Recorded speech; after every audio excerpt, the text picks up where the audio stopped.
নমস্কাৰ আজি এটা নতুন ভিডিঅ'লৈ আপোনালোকক স্বাগতম জনাইছোঁ আজি যেটো বিষয় আলোচনা কৰিব লৈছো এই বিষয়টোক লৈ বৰ্তমান সমগ্ৰ ভাৰততে যথেষ্ট চৰ্চা চলি আছে আৰু যথেষ্ট বিতৰ্কৰ সৃষ্টি হৈছে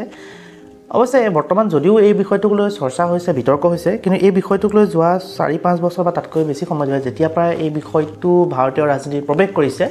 তেতিয়াৰ পৰাই যথেষ্ট তৰ্ক বিতৰ্ক চলি আছে আৰু এই বিষয়টো হৈছে ইলেক্টৰেল বণ্ড যাক আমি আন ভাষাত ৰাজনৈতিক দলসমূহক দিয়া চান্দা বুলিও ক'ব পাৰোঁ চান্দা আমি জানোৱেই যে বিভিন্ন সময়ত আমি দি থাকোঁ আৰু যি কি নহওক এই বস্তুটোক লৈ যেতিয়া 2017 চনৰ কথা 2017 চনত তেতিয়া ভাৰতৰ বিত্তমন্ত্ৰী আছিল অৰুণ জেটলী তেখেত বৰ্তমান ঢুকাইছে অৰুণ জেটলী যেতিয়া বিত্তমন্ত্ৰী আছিলে অৰুণ জেটলীয়ে লোকসভাত এখন বিধেয়ক পাছ কৰে ইলেক্টৰেল বণ্ডক লৈ আৰু এই ইলেক্টৰেল বণ্ডখনক মানি বিল হিচাপে উত্থাপন কৰিছিল লোকসভাত আমি জানো যে মানি বিল কোনো কাৰণত ৰাজ্যসভাই ৰাখি থ'ব নোৱাৰে বা ৰাজ্যসভাৰ কোনো ক্ষমতাই নাথাকে বিত্তীয় বিলৰ ক্ষেত্ৰত গতিকে এই ইলেক্টৰেল বণ্ড সম্পৰ্কীয় যিখন বিধেয়ক আছিলে সেইখন বিত্তীয় বিধেয়ক হিচাপে উত্থাপন কৰিছিলে আৰু 2018 চনৰ পৰা এই ইলেক্টৰেল বণ্ড ব্যৱস্থাটো কাৰ্যকৰী হৈছিলে বা অৰ্থাৎ বলবৎ হৈছিলে এই ৰাজনৈতিক দলসমূহক চান্দা দিয়া বা ইলেক্টৰেল বণ্ড ব্যৱস্থাটো হৈছে এনেকুৱা ধৰণৰ যে আমি জানো যে ৰাজনৈতিক দলবিলাকৰ নিজা কোনো ব্যৱসায় বাণিজ্য বা খেতি বাতিটো নাথাকে বা তেওঁলোকেতো পকেটৰ পইচাৰে ৰাজনীতি নকৰে আৰু ৰাজনৈতিক দলবিলাকক যথেষ্ট পৰিমাণে টকা পইচা লাগে কি কাৰণে লাগে যে তেওঁলোকে ৰাজনৈতিক দলটো প্ৰচাৰ কৰিব লাগে প্ৰসাৰ কৰিব লাগে হোৰ্ডিঙৰ খৰচ আছে মেল মিটিঙৰ খৰচ আছে গাড়ীৰ খৰচ আছে তেলৰ খৰচ আছে মানুহক পইচা পাতি খুৱাব লাগে দিব লাগে গাড়ী মানে অজস্ৰ খৰচ আপোনালোকে গম পায় প্ৰমোচনৰ নামত এতিয়া আপোনালোকে ছ'চিয়েল মিডিয়াত খুলিবই নহয় বিভিন্ন ৰাজনৈতিক দলৰ এডভাৰটাইজবিলাক আহিব পেপাৰবিলাকৰ বিজ্ঞাপন আহিব বহুত খৰচ হয় এই খৰচবিলাকৰ কাৰণে ৰাজনৈতিক দলবিলাকক বিভিন্ন কোম্পানী আৰু ব্যক্তি বিশেষে দান বৰঙণি দিয়ে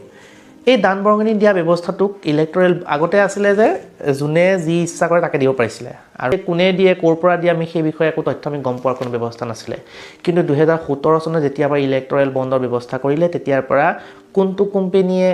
কিমান টকা দান দিছে সেই সম্পৰ্কে এটা তথ্য চৰকাৰৰ হাতত বা নিৰ্বাচন আয়োগৰ হাতত থাকিব ব্যৱস্থাটো এনেকুৱা ধৰণৰ যে যেতিয়া 2017 চনৰ ইলেক্টৰেল বণ্ড ব্যৱস্থাটো আহিছিলে তেতিয়াই বহুতে এই বস্তুক লৈ চান্দা দিয়া বস্তুটোক লৈ আপত্তি দৰ্শাইছিলে আৰু সেইকাৰণে তেওঁলোকে উচ্চতম ন্যায়ালয়ৰ দ্বাৰস্থ হৈছিলে আৰু উচ্চতম ন্যায়ালয় এই সম্পৰ্কে এটা কেছ চলি আছিলে যে ইলেক্টৰেল বণ্ড বা চান্দা ব্যৱস্থাটোক ইলেক্টৰেল বণ্ডৰ মাধ্যমে যি চান্দা উঠায় ৰাজনৈতিক দলবিলাকে এইটো অবৈধ ঘোষণা কৰিব লাগে উচ্চতম ন্যায়ালয়ে 5জনীয়া এখন বিচাৰপীঠ গঠন কৰি দিয়ে আৰু সেই 5জনীয়া বিচাৰপীঠৰ নেতৃত্ব লৈছিলে ডি চন্দ্ৰচূড়ে আৰু সেই বিচাৰপীঠখনে শেহতীয়াকৈ ইলেক্টৰেল বণ্ড যিটো ব্যৱস্থা আছে গোটেই ব্যৱস্থাটোকে অবৈধ ঘোষণা কৰে এতিয়া কথাটো হৈছে যে এই ইলেক্টৰেল বণ্ডৰ যোগেদি ৰাজনৈতিক দলবিলাকক যি চান্দা দিয়া ব্যৱস্থা আছে এইটোনো কেনেকৈ হয় কি হয় এতিয়া ধৰি লওক মই কোনোবা এটা XYZ নামৰ ৰাজনৈতিক দলক চান্দা দিব বিচাৰিছোঁ 1000 টকা আগতে মই ইচ্ছা কৰিলে ৰাজনৈতিক দলটোক পোনপটীয়াকৈ গৈ 1000 টকা এটা দি থৈ আহিবগৈ পাৰোঁ কিন্তু যেতিয়া পৰা ইলেক্টৰেল বণ্ডৰ মাধ্যমেৰেহে চান্দা দিয়া ব্যৱস্থা কৰা হ'ল তেতিয়া কি হ'ল যে যিটো নিয়ম কৰিলে ইলেক্টৰেল বণ্ডৰ তাৰ যোগেদি কি হৈছে যে কিছুমান নিৰ্দিষ্ট SBI বেংকৰ শাখাত বেলেগ বেংক নহয় কেৱল SBI বেংকৰ শাখাত ইলেক্টৰেল বণ্ড পোৱা গৈছিলে আৰু জানুৱাৰী এপ্ৰিল জুলাই আৰু অক্টোবৰ মাহৰ প্ৰথম 10 দিনতহে এই ইলেক্টৰেল বণ্ডবিলাক কিনিব পাৰি যেতিয়া ইলেক্টৰেল বণ্ড মই কোনোবা এটা দলক মই XYZ নামৰ দলটোক 1000 টকা দিব বিচাৰিছোঁ গতিকে নিৰ্দিষ্ট সেই SBI বেংকত মই যাম গৈ 1000 টকাৰ ইলেক্টৰেল বণ্ড কিনি মই কোন সেই XYZ নামৰ ৰাজনৈতিক দলটোক প্ৰদান কৰিম আৰু সেই ৰাজনৈতিক দলটোৱে ইলেক্টৰেল বণ্ডখন আনি কাক দিবহি আকৌ SBI বেংকৰ শাখাত দিবহি আৰু SBI বেংকৰ শাখাত দিয়াৰ লগে লগে সেই SBI বেংকে 1000 টকাটো ৰাজনৈতিক দলটোৰ মানে একাউণ্টত জমা দি দিব মানে পইচাটো ট্ৰান্সফাৰ হৈ যাব এটা কথাটো হ'ল যে মই জধে মধে গৈ যিকোনো এটা মানে শাখাত ইলেক্টৰেল বণ্ডটো কিনিব নোৱাৰোঁ যেতিয়া মই ইলেক্টৰেল বণ্ড কিনিবলৈ যাওঁ তেতিয়া মই KYC অৰ্থাৎ know your customer যোগেদি মই সম্পূৰ্ণ তথ্য দিব লাগিব মই মোৰ আধাৰ কাৰ্ড পাছবুকৰ নম্বৰ মোৰ ফটো সিগনেচাৰ পেন কাৰ্ডৰ নম্বৰ যিখিনি প্ৰয়োজনীয় সকলো তথ্য পাতি মই দিব লাগিব তাৰ পিছতহে মই সেই 1000 টকাৰ বণ্ডখন কিনিব পাৰিম বণ্ড আকৌ কেইবা ধৰণৰ থাকে 1000 টকীয়া থাকে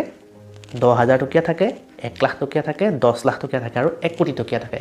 এই কেইখনহে বণ্ড এই কেইটা মূল্যৰ বণ্ড থাকে ইয়াৰ যিকোনো এটা বণ্ড মই কিনিব পাৰোঁ এখন 1000 টকীয়া মই 10টাও কিনিব পাৰোঁ বা মই 10000 টকীয়া এটাও কিনিব পাৰোঁ যি ধৰণে মই কিনিব বিচাৰোঁ সেই ধৰণে মই কিনিব পাৰিম কিন্তু এটা কথা যেতিয়া মই SBI বেংকৰ শাখাটোৰ পৰা বণ্ড কিনিম সেই বণ্ড কিন্তু মই কেছ পইচা দি কিনিব নোৱাৰোঁ যে এই 1000 টকা মই আপোনাক দিলোঁ আপুনি মোক 1000 টকা বণ্ডখন দিয়ক, তেনেকৈ নহয়। কিনিবৰ কাৰণে আমি ডিজিটেল মাধ্যমেৰে যাব লাগিব, অন্যথা আমি চেক দিব লাগিব। মই চেক এখন দিব লাগিব, নহ'লে মই কিবা এটা ডিজিটেল পে'মেণ্টৰ যোগেদিহে মই একাউণ্টত পইচাটো দিব লাগিব, তেতিয়াহে মোক SBI বেংকে মোক কি কৰিব, সেই বণ্ডখন দিব। এইখিনিতে মন কৰিবলগীয়া কথাটো হ'ল এই যে মই SBI বেংকৰ পৰা বণ্ডখন ল'লোঁ, সেই দিনটোৰ পৰা 15 দিনৰ ভিতৰত ৰাজনৈতিক দলটোৱে SBI বেংকৰ পৰা কিন্তু পইচাটো কালেক্ট কৰিব লাগিব বা নিৰ্দিষ্ট একাউণ্টলৈ পইচাটো নিব পাৰিব লাগিব, অন্যথা সেই 1000 টকাটো ক'লৈ গুচি যাব, PM কেয়াৰ ফাণ্ডত গুচি যাব। সেইকাৰণে 15 দিনৰ ভিতৰতে গোটেই টকা পইচাৰ লেনদেনৰ কামটো সম্পূৰ্ণ হ'ব লাগিব। আৰু এই যে ইলেক্টৰেল বণ্ডৰ কিনিছোঁ বা মোৰ পইচাটো যে PM কেয়াৰ ফাণ্ডত গৈছেগৈ বা PM কেয়াৰ ফাণ্ডলৈ মই নাযাওঁগৈ, যেতিয়া মই ইলেক্টৰেল বণ্ড কিনিছোঁ এনেই নিকিনে, ইয়াত বহুত কথা থাকে। ইলেক্টৰেল বণ্ড কিনাৰ লগে লগে সেই কোম্পেনীটোৱে বা নিৰ্দিষ্ট ব্যক্তিজনে টেক্সৰ ক্ষেত্ৰত বহুতখিনি ৰেহাই পায়, আৰু সেই ৰেহাই পাবৰ কাৰণে বহুতো কোম্পেনী বা ব্যক্তি বিশেষে ৰাজনৈতিক দলবিলাকক চান্দা দিয়ে। চান্দা দিয়া আৰু বহুতো কাৰণ থাকে, আৰু মই যাম ইলেক্টৰেল বণ্ডৰ আৰু কিছুমান বিষয় আছে। চান্দা কেলৈ দিয়ে বাৰু? এতিয়া ধৰি লওক আমি জানিছিলোঁ যে এই বিষয়ে তথ্য প্ৰকাশ কৰক বা নকৰক SBI বা চৰকাৰে, আমি জানো যে বৰ্তমান শাসনত যিহেতু BJP চৰকাৰ আছে, গতিকে BJP চৰকাৰে আটাইতকৈ বেছি পৰিমাণৰ চান্দা লাভ কৰিব। BJP চৰকাৰৰ আগতে কংগ্ৰেছ চৰকাৰ আছিলে, কংগ্ৰেছ চৰকাৰেও সেই সময়ত আটাইতকৈ বেছি চান্দা লাভ কৰিছিলে। অৰ্থাৎ যিটো দলে শাসনত থাকে সেই দলটোৱে আটাইতকৈ বেছি পৰিমাণৰ চান্দা লাভ কৰে, এইটো আমি সকলোৱে জানো। কি কাৰণে কৰে? কাৰণ চৰকাৰৰ যদি কিবা নীতি নিয়মে কোনোবা এটা কোম্পানী বা ব্যক্তি বিশেষৰ যদি কিবা অসুবিধা সৃষ্টি কৰে, তেতিয়া সেই ব্যক্তি বিশেষ বা দলটোৱে বা কোম্পানীটোৱে চৰকাৰক কি ক'ব যে মই আপোনালোকক ইমানটো টকা চান্দা দিছোঁ, আপোনালোকে নীতি নিয়মটো অলপ শিথিল কৰক। বা বিভিন্ন সময়ত নিজৰ সুবিধা আদায় কৰিবৰ কাৰণে চৰকাৰক বা সেই ব্যক্তি বা কোম্পানীবিলাকে চান্দা দিয়ে। কেতিয়াবা চৰকাৰে কি হৈছে, যদি নাই অমান্তি যদি হয়, তেতিয়া সেই ব্যক্তি বা কোম্পানীটো ক'লৈ যাব, বিৰোধী দলটোৰ ওচৰলৈ যাব, যে বিৰোধী দলটো ক'বকৈ যে মই ইমান টকা চান্দা দিছোঁ, এইবাৰ জিকিলে কিন্তু তোমালোকে মোক এইখিনি কাম কৰি দিব লাগিব। সেইকাৰণে সদায় কি হয়, ৰুলিং পাৰ্টিটো আটাইতকৈ বেছি চান্দা লাভ কৰে, আৰু ৰুলিং পাৰ্টিটোৰ পিছতে বিৰোধী দলটোৱে, যিটো প্ৰধান বিৰোধী দল, সি আটাইতকৈ বেছি চান্দা লাভ কৰে। আৰু এইটো কেৱল ভাৰততে নহয়, পৃথিৱীত যিমান ৰাজনৈতিক দল আছে প্ৰত্যেকটো ৰাজনৈতিক দলেই অন্যান্য দেশতো আছে যে তেওঁলোকেও চান্দা কালেক্ট কৰেই, আৰু চান্দাৰ মাধ্যমেহে ৰাজনৈতিক দল চলে। কেৱল ৰাজনৈতিক দলেই নহয়, আমাৰ যিবিলাক সংগঠন আছে সংগঠনবিলাকো সেই চান্দাৰ মাধ্যমেই চলে, সেইটো আমি সকলোৱে জানো। এতিয়া কথাটো হ'ল যে মই যিকোনো এটা ৰাজনৈতিক দলক গৈ পেলাই চান্দা দিব নোৱাৰোঁ। কোনটো দলক দিব পাৰিম? যিটো 1951 জনপ্ৰতিনিধি অধিনিয়মৰ অধীনত 29A ধাৰাৰ যোগেদি পঞ্জীয়ন হৈ আছে, সেই ৰাজনৈতিক দলটোকহে মই চান্দা দিব পাৰিম। তদুপৰি উক্ত ৰাজনৈতিক দলটো কি হ'ব লাগিব, যোৱা যি ইলেকশ্যন হৈ গৈছে সেই ইলেকশ্যনে এটলিষ্ট 1% ভোট তেওঁলোকে পাব পাৰিব। ঠিক তেনেকৈ এতিয়া কথাটো হ'ল যে এই যে ইলেক্টৰেল বণ্ড মই কিনিলোঁ, আৰু ইলেক্টৰেল বণ্ড যে মই কিনি ৰাজনৈতিক দল তাক চান্দা দিলোঁ, এই সম্পৰ্কে কিন্তু SBI বেংকে সম্পূৰ্ণ গোপনীয়তা অৱলম্বন কৰিবলগীয়া হয়। আৰু এইটো আইনে কৈ থৈছে যে কোনো কাৰণত যিজন ব্যক্তিয়ে চান্দা দিয়ে বা কোম্পানীয়ে চান্দা দিয়ে সেই সম্পৰ্কে কোনো ধৰণৰ তথ্য কিন্তু প্ৰকাশ কৰিব নোৱাৰিব। কিন্তু সুপ্ৰিম কোৰ্টত যেতিয়া কেছ চলিলে, সুপ্ৰিম কোৰ্টে নিৰ্বাচন আয়োগক জনালে, আৰু নিৰ্বাচন আয়োগে আৰু SBI বেংকক বাধ্য কৰি দিলে যে তোমালোকে আমাক জনাব লাগিব কোনটো কোম্পানী বা কোনজন ব্যক্তিয়ে কিমান টকা চান্দা আদায় দিছে। আৰু 2018 চনৰ পৰা 2022 চনলৈকে প্ৰায় 20,000ৰো অধিক কোটি টকা চান্দা ৰাজনৈতিক দলবিলাকে পাইছে। আৰু ইতিমধ্যে তথ্য প্ৰকাশ পাইছে যে BJP দলে আটাইতকৈ বেছি প্ৰায় 6,000 কোটি টকা লাভ কৰিছে, কংগ্ৰেছ দলে প্ৰায় 1400 কোটি টকা, আৰু দ্বিতীয়ত আছে TMC অৰ্থাৎ তৃণমূল কংগ্ৰেছ, যিয়ে প্ৰায় 1600 কোটি টকাৰো অধিক চান্দা লাভ কৰিছে। এতিয়া আপোনালোকে চাব যে BJP দলে আটাইতকৈ বেছি চান্দা কিয় লাভ কৰিছে, কাৰণ তেওঁলোকে হৈছে আটাইতকৈ বৰ্তমান শাসনত থকা চৰকাৰ। আৰু তাৰপিছত TMC হৈছে পশ্চিমবংগত তেওঁলোকে চৰকাৰ চলাই আছে আৰু যথেষ্ট শক্তিশালী দল। গতিকে পশ্চিমবংগৰ হয়তো এনেকুৱা বহুতো সুবিধা আদায় কৰিবলৈ বিভিন্ন ব্যক্তি বা আৰু কোম্পানীয়ে চান্দা দিছে। ঠিক তেনেকৈ কংগ্ৰেছ হৈছে ভাৰতৰ প্ৰধান বিৰোধী দল, গতিকে কংগ্ৰেছকো বিভিন্ন কোম্পানী বা ব্যক্তি বিশেষে চান্দা দি আছে। কিন্তু এইখিনিতে এটা মন কৰিবলগীয়া কথা হ'ল যে যেতিয়া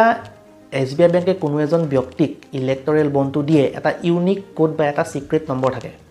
আৰু সেই নম্বৰটো সেই ব্যক্তিজনেও গম নাপায়। আৰু যেতিয়া সেই ব্যক্তিজনে গৈ কোনোবা এটা ৰাজনৈতিক দলক দিয়ে, সেই ৰাজনৈতিক দলটো অৱগত নহয়। আৰু সেই উক্ত ৰাজনৈতিক দলটোৱে যেতিয়া SBI বেংকত আকৌ ইলেক্টৰেল বণ্ডখন জমা দিব পইচাটো উঠাবৰ কাৰণে, তেতিয়া SBI বেংকে গম পায় যে আমুকজন ব্যক্তিয়ে এই কোডটোৰ অধীনত এই ইলেক্ট্ৰেল বণ্ডখন কিনিছিল আৰু সেই ইলেক্ট্ৰেল বণ্ডৰ পইচাটো XYZ নামৰ সেই ৰাজনৈতিক দলটোৱে লাভ কৰিছে সেই কথাটো কেৱল SBI বেংকেহে গম পায় আৰু বহুত সময় তেনেকুৱা হয় যে কোনজন ব্যক্তিয়ে কোনোবা এটা ৰাজনৈতিক দলক যদি XYZ নামৰ ৰাজনৈতিক দলটোও গম নাপায় যে কোনজন ব্যক্তি বা কোনটো কোম্পানীয়ে তেওঁলোকক পইচাটো দিছে কাৰণ তেওঁলোকে ইলেক্ট্ৰেল বণ্ডখনে সেইবোৰ একো লিখা নাথাকে না ইলেক্ট্ৰেল বণ্ডত না কোম্পানীৰ নাম লিখা থাকিব না ব্যক্তিৰ নাম লিখা থাকিব না কিবা লিখা থাকিব একোৱে লিখা নাথাকে জাষ্ট মাত্ৰ ইলেক্ট্ৰেল বণ্ডখনক নি পেলাই ৰাজনৈতিক দলটোক দিব লাগে সেই ৰাজনৈতিক দলটোৱে গৈ বেংকত পইচা দিব সিমানেই কথা কিন্তু এই ৰাজনৈতিক দলটো আৰু ব্যক্তিজনৰ মাজত কোনো সম্পৰ্কই নাথাকে একচুৱেলি যদি তেওঁ উইলিংলি কয় যে মই দিছোঁ বুলি তেতিয়া বেলেগ কথা কিন্তু যদি কিবা কাৰণত নাথাকে বা কিবা জনাব নিবিচাৰে তেতিয়াহ'লে ৰাজনৈতিক দলটোৰ কাৰণে কোনো সাধ্য নাই যে আমুক ব্যক্তিজনে বা আমুক কোম্পানীতে পইচা দিছে বুলি ইয়াত সম্পূৰ্ণ গোপনীয়তা অৱলম্বন কৰা হয় আৰু বিভিন্ন সময় এইটো গোপনীয়তাৰ ক্ষেত্ৰতে সেইকাৰণে কেছটো দিছিলে যে কোনে কোনটো দলক কিমান পৰিমাণৰ পইচা দিছে সেই সম্পৰ্কে জনাটো অধিকাৰ বুলি তেওঁলোকে কৈছে আৰু সেইকাৰণে বৰ্তমান উচ্চতম ন্যায়ালয়ে এই গোটেই প্ৰচেছটো ইলেক্ট্ৰেল বণ্ডৰ যিটো ব্যৱস্থা আছে গোটেই ব্যৱস্থাটোকে অবৈধ বুলি ঘোষণা কৰিছে আৰু লাহে লাহে হয়তো এতিয়া SBI বেংকে পুনৰ কোন ব্যক্তি বা কোন কোম্পানীয়ে কোনটো দলক কিমান টকা লৈ চান্দা দিছে সেই সম্পৰ্কে জনাব হয়তো আৰু তেতিয়া আমি গম পাম যে কোনে কিমান পৰিমাণৰ চান্দা লাভ কৰিছে তো ইমানেই আছিলে ইলেক্ট্ৰেল বণ্ড সম্পৰ্কে ইয়াৰ পিছত আৰু দুটামান বস্তু ইলেক্ট্ৰেল বণ্ড সম্পৰ্কত মই আপোনালোকৰ লগত আলোচনা কৰিম বস্তুখিনি ভিডিঅ' আকাৰে জনাবলৈ চেষ্টা কৰিলোঁ কিমানখিনি পাৰিছোঁ নোৱাৰিছোঁ নাজানিছোঁ যদি আপোনালোকে কিবা ভুল ভ্ৰান্তি দেখিছে আপোনালোকে জনাব যিমানখিনি মই তথ্য সংগ্ৰহ কৰি আপোনালোকক জনাব বিচাৰিছিলোঁ ইয়াত দুই এটা ভুল থাকি যাব পাৰে বা কিবা যদি আপোনালোকে সংযোগো কৰিব বিচাৰে তেতিয়াও সংযোগ কৰিব আৰু মন্তব্য কৰিব যদি কিবা কাৰণত ভাল পাইছে ভিডিঅ'টো তেতিয়াহ'লে শ্বেয়াৰ কৰি সহযোগিতা কৰিব ধন্যবাদ